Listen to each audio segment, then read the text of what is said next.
Mahadev betting app scam. पिछले कुछ महीनों में आपने कंटिन्यूअसली सुना होगा इस स्कैम के बारे में, काफी ज्यादा न्यूज में रहा है। और इसे लेकर रणबीर कपूर कपूर को भी कुछ हफ्तों पहले समन किया गया था। लेकिन अब ये छत्तीसगढ़ चुनाव का एक मुख्य मुद्दा बन गया है। क्यों बन गया है मुख्य मुद्दा? क्योंकि शुभम सोनी नाम के एक व्यक्ति ने एक वीडियो रिलीज किया शुक्रवार के दिन। उस वीडियो में शुभम सोनी ने क्लेम किया, सिर्फ क्लेम किया है, क्योंकि हम आपको बता रहे हैं कि इस वीडियो की ऑथेंटिसिटी अभी तक वेरीफाई नहीं की गई है, तो हम सिर्फ दावे की बात कर रहे हैं। तो शुभम सोनी ने यह दावा किया कि इस ऐप को लेकर, महादेव बेटिंग ऐप को लेकर, उसने छत्तीसगढ़ के मुख्यमंत्री भूपेश बघेल को 508 करोड़ रुपए दिए हैं।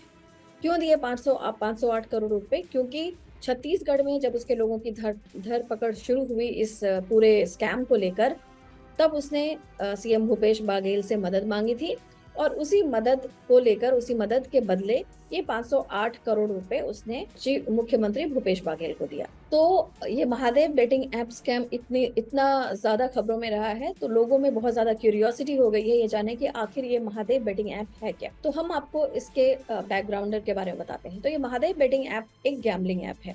इसकी शुरुआत 2020 में कोविड के दौरान हुई थी। शुरुआत काफी स्लो रही, लेकिन क्योंकि कोविड के वक्त लॉकडाउन था, लोग घर में थे, तो इसका यूजर बेस बहुत धीरे धीरे बढ़ने लगा। लोगों को तरह तरह के ट्रिक्स और टैक्टिक्स से, जो इसके प्रमोटर्स थे और इससे जुड़े लोग थे, उन्होंने यूजर्स को अट्रैक्ट करना शुरू किया। और इस ऐप के थ्रू यूजर्स को दो नंबर प्रोवाइड किए जाते थे। वो दोनों नंबर व्हाट्सएप नंबर होते थे। ऐसा कहा जाता था कि एक व्हाट्सएप नंबर पे आप पैसे जमा करिए, एक व्हाट्सएप नंबर के थ्रू, और उसके बदले आपको कुछ पॉइंट्स मिलेंगे। दूसरा व्हाट्सएप नंबर जो था, उन पॉइंट्स को इन कैश कराने के लिए होता था। लेकिन हुआ ये कि ये जो गैम्बलिंग ऐप था, उसका पूरा का पूरा गेम पूरी तरह से रिग्ड होता था। जितने भी यूजर्स ने पैसे लगाए, उनको भारी नुकसान हुआ, और जो प्रमोटर्स थे और इससे जुड़े लोग थे, उनकी चांदी ही चांदी हुई।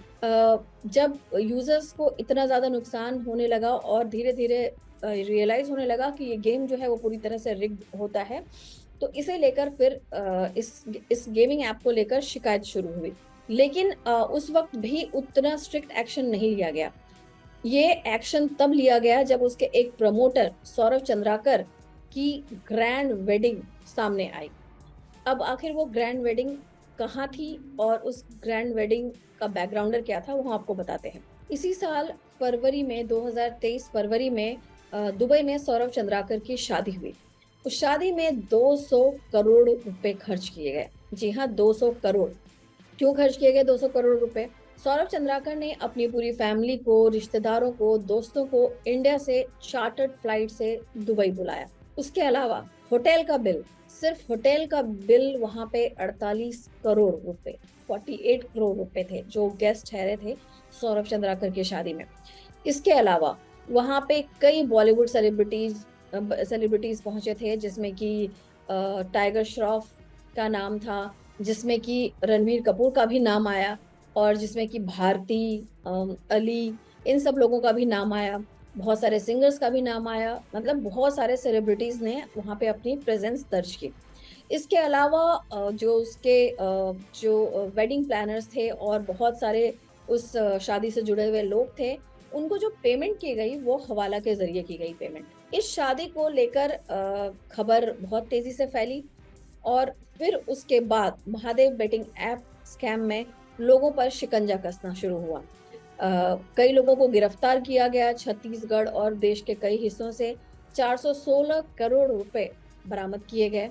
और उसके बाद धीरे धीरे धीरे इस केस से जुड़े कई डेवलपमेंट सामने आते गए, और छत्तीसगढ़ चुनाव शुरू होते ही एक सबसे नया डेवलपमेंट ये है कि अब इसमें सीएम भूपेश बघेल का भी नाम आ गया है।